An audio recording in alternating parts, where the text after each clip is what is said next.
নমস্কার, আপনারা দেখছেন ভয়েস অফ বাঁকুড়া। বাঁকুড়ার সব খবর, সঠিক খবর সবার আগে। বাঁকুড়ার স্বাস্থ্য পরিষেবা কি এবার আরো উন্নত হতে চলেছে?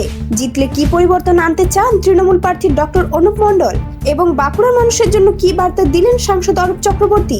জেনে নেব এই প্রতিবেদনে। আজ বাঁকুড়া বিধানসভার রাজগ্রামের নন্দীগ্রাম এলাকায় তৃণমূলের প্রচার অভিযানে অংশ নেন ডক্টর অনুপ মণ্ডল। এই জনসংযোগ কর্মসূচিতে সাধারণ মানুষের মধ্যে ছিল ব্যাপক উৎসাহ। একজন চিকিৎসককে এত কাছ থেকে পেয়ে অনেকেই খুশি বলে জানান। এই প্রচারে উপস্থিত ছিলেন বাঁকুড়ার সাংসদ অরূপ চক্রবর্তী এবং দলের একাধিক নেতাকর্মী। দুয়ারে ডাক্তার পরিষেবার সূচনার কথা উল্লেখ করলেন সাংসদ অরূপ চক্রবর্তী। চলুন শুনে নিন তার মুখ থেকে কি বললেন তিনি। আমরা এবারে দুয়ারে ডাক্তার দেবো, ডাক্তারদের দিয়ে মানুষের চিকিৎসা হবে বিভিন্ন গ্রামে গ্রামে, বিভিন্ন অঞ্চলে অঞ্চলে। আমরা যেমন দুয়ারে সরকার দিয়েছি, দুয়ারে রেশন দিয়েছি, দুয়ারে ডাক্তার হবে। আর একগুচ্ছ পরিকল্পনা মুখ্যমন্ত্রী দিয়েছেন। বেকার যুবক যারা জ্বালায় ঘুরতো, পয়সা নেই, তাদের মাসিক 1500 টাকা করে দেওয়ার ব্যবস্থা করেছে 21 বছর থেকে যাদের 40 বছর পর্যন্ত বয়স। আর যারা লক্ষ্মীর ভাণ্ডারে 1000 টাকা 1200 টাকা পেতেন, তাদের 1500 টাকা এবং 1700 টাকা দেওয়ার ব্যবস্থা করা হয়েছে। স্বাস্থ্যসাথী আছে, লক্ষ্মীশ্রী আছে, লক্ষ্মীর ভাণ্ডার আছে, সব পরিষেবা সরকার দিয়েছে। সাধারণ মানুষের মধ্যে এক প্রবল উত্তেজনা দেখা যায় এই নির্বাচনী প্রচারে। অন্যদিকে তৃণমূল প্রার্থী ডক্টর অনুপ মণ্ডল জয়ী হলে বাঁকুড়ার জন্য তিনি কি কি কাজ করতে চান, চলুন শুনে নিই তার মুখ থেকেই। বাঁকুড়াবাসীর জন্য বিগত 15 বছরে দেখা গেছে যা যা গভর্নমেন্ট করেছেন, 92টি প্রকল্প, আপনারা সবাই কম বেশি উপকৃত আমরা হয়েছি, জানি সবাই তার নিয়ে। তো আগামী যদি এইবারে আমরা ক্ষমতায় আসি, তাহলে বাঁকুড়া যদি বাঁকুড়া যদি রিপ্রেজেন্ট করে অ্যাসেম্বলিতে, বাঁকুড়া আমাদের মাননীয় মুখ্যমন্ত্রী যদি আবার চতুর্থবারের জন্য মুখ্যমন্ত্রী হন, তাহলে এরপরে আবার নিশ্চয়ই নতুন নতুন প্রকল্প আসবে। তার মধ্যে যেগুলো আছে যেমন চিকিৎসা এবং হেলথের আরও ইনফ্রাস্ট্রাকচার বাড়ানো, এটাই আমাদের মেন উদ্দেশ্য হবে, স্পেশালি বাঁকুড়ার জন্য তো বটেই।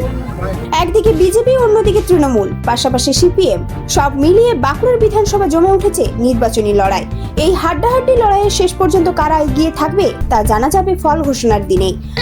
এইটা নিয়ে আমাদের অনেক পরীক্ষা সংখ্যান করার পরে দেখা গেছে যে আমাদের যে প্রার্থী হয়েছেন, বিগত আমরা কয়েক বছর আমরা গতবারে আমরা মমতা ব্যানার্জির হাতে আমরা তুলে দিতে পারিনি, প্রার্থী জিততে পারেননি। কিন্তু বর্তমান যিনি ডাক্তারবাবু অনুপ মণ্ডল যিনি দাঁড়িয়েছেন, তিনি খুবই মানবিক এবং মানুষের জন্য কাজ করেন, খুব ভালো একজন মানুষ। তাই আমরা ওনাকে প্রার্থী হিসেবে পেয়েছি। এইটার জন্য আমরা বাঁকুড়াবাসী সত্যি মমতা ব্যানার্জিকে মনের তরফ থেকে ধন্যবাদ জানাই যে তিনি একজন ভালো প্রার্থী পেয়েছেন। আমরা এবং আমরা সকলেই চেষ্টা করব যাতে মুখ্যমন্ত্রীকে আমরা এই জিত তুলে দিতে পারি। কতগুলো প্রকল্প আছে যে প্রকল্পের আওতায় আমরা পড়ি, এমন কোনো ঘর নেই যেখানে প্রকল্পের সুযোগ সুবিধাগুলো পৌঁছায়। তাই আমরা এই প্রার্থী পেয়ে খুব খুশি এবং আমরা আশাবাদী যে আমরা বাঁকুড়া 1 থেকে এবং বাঁকুড়া থেকে আমাদের যে প্রার্থী 252 নম্বরের যে প্রার্থী ডক্টর অনুপ মণ্ডলকে আমরা জেতাবো। আমি বাঁকুড়া 1 পঞ্চায়েত সমিতির সভাপতি। বাঁকুড়ার সমস্ত নির্বাচনী আপডেট পেতে চোখ রাখুন ভয়েস অফ বাঁকুড়ার ফেসবুক, ইনস্টাগ্রাম এবং ইউটিউব প্ল্যাটফর্মে। আপনার এলাকায় যদি কোনো গুরুত্বপূর্ণ খবর বা রাজনৈতিক ঘটনা ঘটে, তাহলে আমাদের হোয়াটসঅ্যাপে জানাতে পারেন। আমরা সেই খবর তুলে ধরবো আপনাদের সামনে। বাঁকুড়া থেকে reporter Sinu, voice of Bankura. এই ধরনের গুরুত্বপূর্ণ খবর সবার আগে পেতে আমাদের চ্যানেলটি সাবস্ক্রাইব করুন আর ভিডিওটি শেয়ার করতে ভুলবেন না। আপনার মতামত কমেন্টে জানান আর লাইক শেয়ার করে ভয়েস অফ বাঁকুড়ার পাশে থাকুন।